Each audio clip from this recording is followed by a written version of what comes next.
Hello, everyone. My name is Ariella Wagner. I'm the founder of SunRay Construction Solutions. We help thousands of general contractors, subcontractors, and suppliers secure their lien and bond claim rights. We secure about $10 billion a year. Today, we have the incredible Kevin Estevez, who is a construction lawyer and an expert. And we are going to go over today lien waivers in Arizona. Be careful with what you sign. So without further ado, I introduce the fabulous Kevin Estevez. Thank you, Ariella. Good morning, everybody. Like Ariella said, my name is Kevin Estevez. I'm an attorney at the law firm of Holden Willits in Phoenix, Arizona, and I'm excited to talk to you all today about lien waivers in Arizona. As you see from the title slide here, you need to be careful with what you sign. There's a lot of tricks, traps, and pitfalls with lien waivers, and so we're going to go over those today, and hopefully steer everyone in the right direction in terms of knowing what to look for and knowing what to sign and when to sign it. So first, welcome to the webinar. There's a chat box if you have any questions. We'll answer questions at the end, and please don't include the names, your names or your company names in the questions. And I look forward to taking any questions that anyone may have at the end of the presentation. So with that, let's jump right in. Prior to getting to what to sign in terms of lien waivers, let's first do a quick recap on how to preserve your mechanics lien rights. We've covered this before in previous presentations, but it's one of those things that it bears repeating. So the first and most important step to preserve your mechanics lien rights is to timely serve a proper preliminary 20-day notice. As I've said before, and I'll say again, if you don't serve a 20-day notice, you waive all your lien rights in Arizona. And if you don't serve a timely 20-day notice, you waive a portion of your lien rights in Arizona. So it's important on any project that you work on to get a preliminary 20-day notice sent. Number two, and this dovetails into what we're going to talk about today. Don't forfeit your lien rights by signing an improper or incorrect lien waiver. So we're going to talk all about lien waivers today, and we'll steer you in the right direction generally on that subject. Next, say you serve a 20-day notice, you preserve your lien rights by not signing a waiver that waives them. The next step is, if you don't get paid, to timely record a statutorily compliant notice and claim of lien within the county, with the county recorder in the county where the project is located. And you have 120 days after completion to do that. And completion is defined in the statutes a number of ways. It's 30 days after a certificate of occupancy is issued on a project where a certificate of occupancy will be issued. It's 60 days after work is stopped on a project where work is abandoned, or if there's no certificate of occupancy issued on a project, it's the last day work was performed. So you want to make sure you get that notice and claim of lien recorded in a timely fashion. Then you want to serve the notice and claim of lien, and then after it's recorded and served, you want to sue to foreclose. You have 6 months from the date that the notice and claim of lien is recorded to sue to foreclose. So that's how you get preserve your mechanics lien rights. And with that, let's talk about step number 2 about forfeiting lien rights and what to do to avoid that. Topics for today: we're going to talk about lien waivers in Arizona generally. We're going to go over an overview of the 4 specific forms of lien waivers used in Arizona. And then lastly, we'll end up with lien waivers do's and don'ts.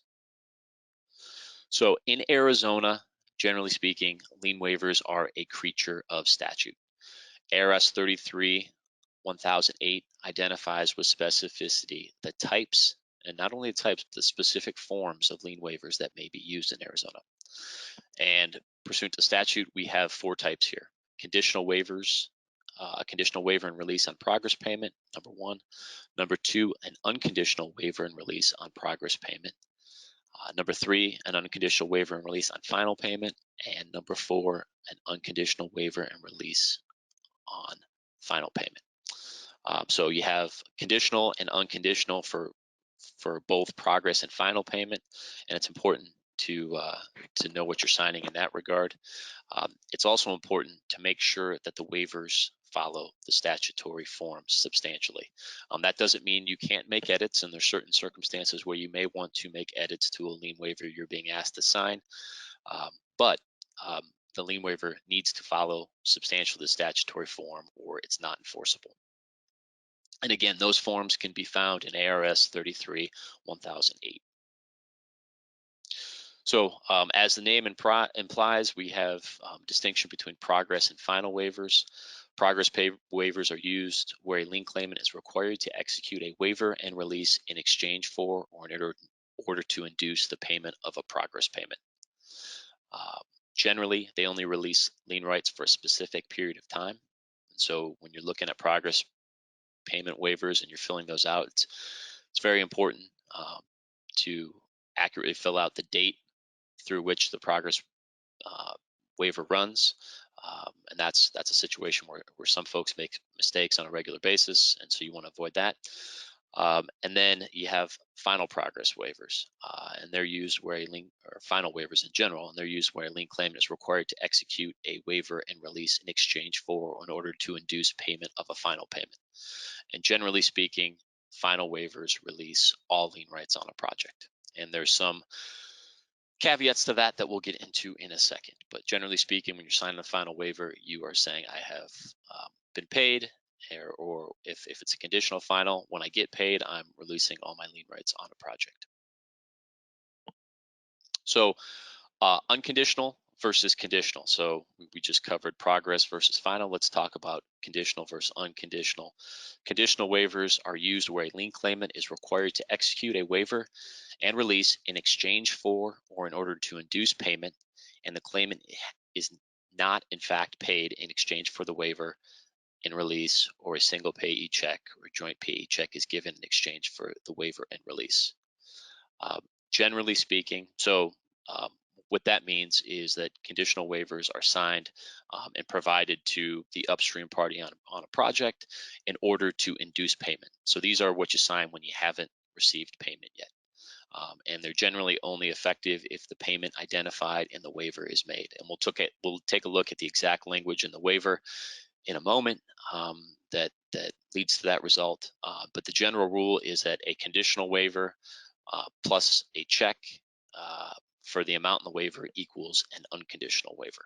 So conditional, big takeaway is it's only effective if the subsequent payment is made. Unconditional waivers, on the other hand, are used when a lien claimant is required to execute a waiver and release in exchange for or in order to induce payment, and the claimant asserts in the waiver that it has been paid the payment. So conditional waivers in a typical construction project are the waivers, or I'm sorry, unconditional waivers in a typical construction project are the waivers you give after you've been paid. And not only after you've been paid, but after you make sure the check is cleared. And we'll talk about the importance of making sure payment is cleared before you ever give an unconditional waiver. As we'll see in the language in unconditional waivers, they are generally effective even if the payment identified in the waiver is not paid. So it's particularly important to make sure that there's no problems with the payment before you turn over and sign a unconditional waiver. So here is the statutory form for unconditional waiver and release on progress payment. And I've highlighted some of the important language that gives this waiver its characteristics. You'll see here in the first line, it says on receipt by the undersigned of a check. So the waiver is conditional right away from the jump. It's conditional upon receipt of a check. And then you look at the second highlighted section here. Here it says, and when the check has been properly endorsed and has been paid by the bank on which it is drawn. So number one, you're waiving lien rights when you receive the check, and when the check is checked, or the check is cashed and or deposited and it has cleared the bank on which it is drawn. At that point is when the conditional waiver becomes effective. Because this is a progress waiver, if you look at the next highlighted section down towards the bottom of the first paragraph, it says this relief covers a progress payment for all labor, services, equipment, or materials furnished to the job site or to and then you put in the person with whom you've contracted, through, and it provides a date only and does not cover any retention, pending modifications and changes or items furnished after that date. It's really important that you are mindful of the dates being put in here.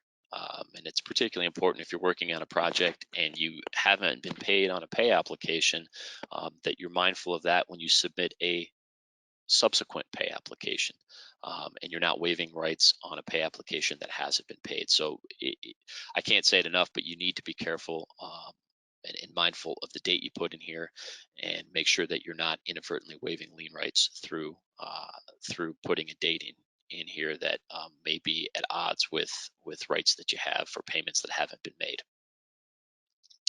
Next, we move on to the unconditional waiver and release on progress payment. This is the statutory form, and because this is an unconditional waiver, we have the language that says in two places. First, at the very first highlighted section, says the undersigned has been paid and has received a progress payment in the sum of, and then there's a blank. That's indicating that by signing this waiver, you're acknowledging you've received the payment. And then if you look down at the bottom, we have the notice here. It says this document waives rights unconditionally and states that you have been paid for giving up those rights. This document is enforceable against you if you sign it, even if you have not been paid. If you have not been paid, use a conditional release form. And that's extremely important. That notice is in there for a reason. All the time you have situations where upstream parties may insist for some reason that downstream parties sign unconditional waivers in exchange for a check, or they sign unconditional waivers before a check is issued, and that should not happen. You should not be signing unconditional waivers in those circumstances, because if you do, you've effectively waived your lien rights and your rights to payment. And if you look at the language here in the middle of this waiver, it not only waives rights to payment, but it waives any bond right, any claim for payment, and so it is a broad waiver. So if you have not been paid, you need to sign a unconditional only, whether it's progress or final, until you receive the payment. And again, like I said earlier, make sure that payment has cleared and the funds are good before you sign the unconditional. Because this is an unconditional waiver on progress payment, if you look at the second highlighted section in the first paragraph, it talks about, again, the release covering a progress payment for all labor and materials, services, equipment, through a specified date. Next, we have the conditional waiver and release on final payment. Because this is a conditional release, you look at the first highlighted section here, and again, it is conditional upon receipt of a check and the payment of the check by the bank on which it is drawn. So receipt of a check and clearing of that check is when this conditional waiver and release on final payment becomes effective. This, as I said earlier, final waivers generally release all lien rights on a project, but the one caveat here is there's a place in the statutory forms for disputed amounts. So if you look at the second highlighted section in the first paragraph, it says this release covers the final payment to the undersigned for all labor, services, equipment, or materials furnished to the job site, or to, and then there's blank space for the inclusion of the person with whom the undersigned is contracted, except for disputed claims in the amount of. And it's really important to take advantage of that if you are in a situation where there's a dispute as to monies that you're owed on a project, and you're still being asked to sign a conditional final waiver. It's important that you include those disputed amounts in this waiver before you sign and submit it. Lastly, we have the unconditional waiver and release on final payment.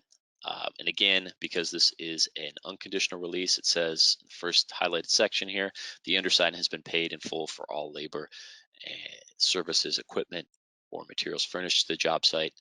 So it's indicating that their payment has been made. And then you look in the same notice that was in the unconditional waiver and release on progress payment at the bottom, indicating again, if you sign this and you haven't been paid, that it's effective and you've waived your lien and other payment rights. But again, as with the conditional waiver and release on final payment that we just looked at, there is a section here for disputed claims for extra work in the amount of, and you can include that. And again, for the same reasons that it's important to include that information on a conditional final waiver, it's also important to include it on an unconditional final waiver.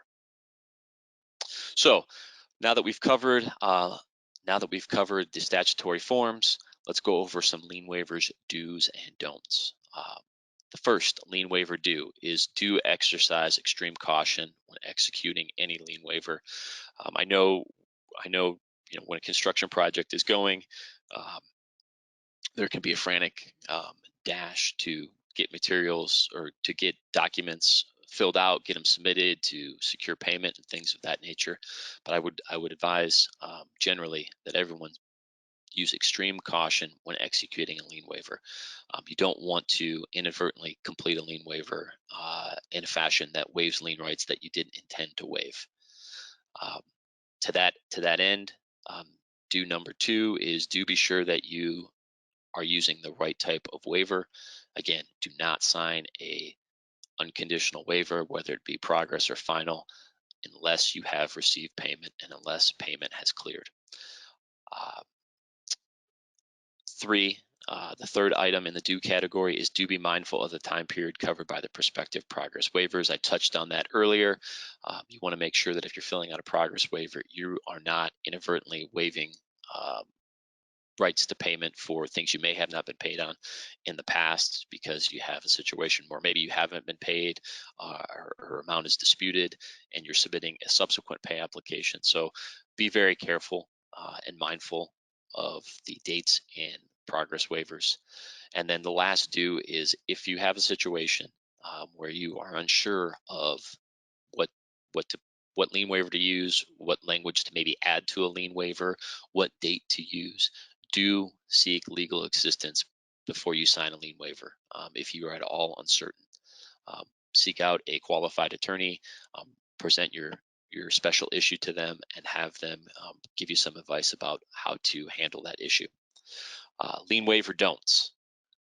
Again, I feel like I've hammered on this a lot today, but the big don't is don't ever sign an unconditional waiver until you know that the payment you received has cleared. So make sure you get the payment and make sure it's cleared, because once you sign that unconditional waiver, your payment rights are waived. And then the lien waiver, second lien waiver don't, is something I just touched on with final waivers. Don't neglect to include disputed amounts in final waivers. If you do, there's a chance that you have waived your right to recoup payment of those disputed amounts. So those are my lien waiver do's and don'ts. As with all areas of Arizona construction law, Arizona statutes and case law relating to the application of our laws are very, very detailed, technical, and contain exceptions. So this presentation cannot substitute for specific legal advice. If you have questions or concerns relating to any aspects of a mechanics lien or a lien waiver, please consult a qualified attorney.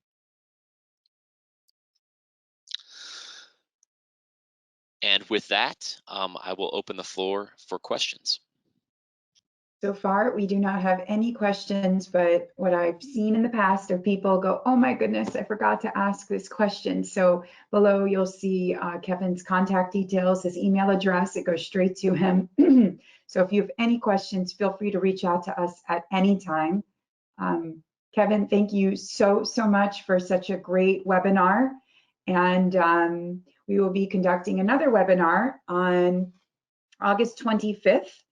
And that one will be on all of your preliminary notices, liens, and claim on bonds, everything you need to know. So thank you again, Kevin, for such a great job. And I hope everyone has a sunny day.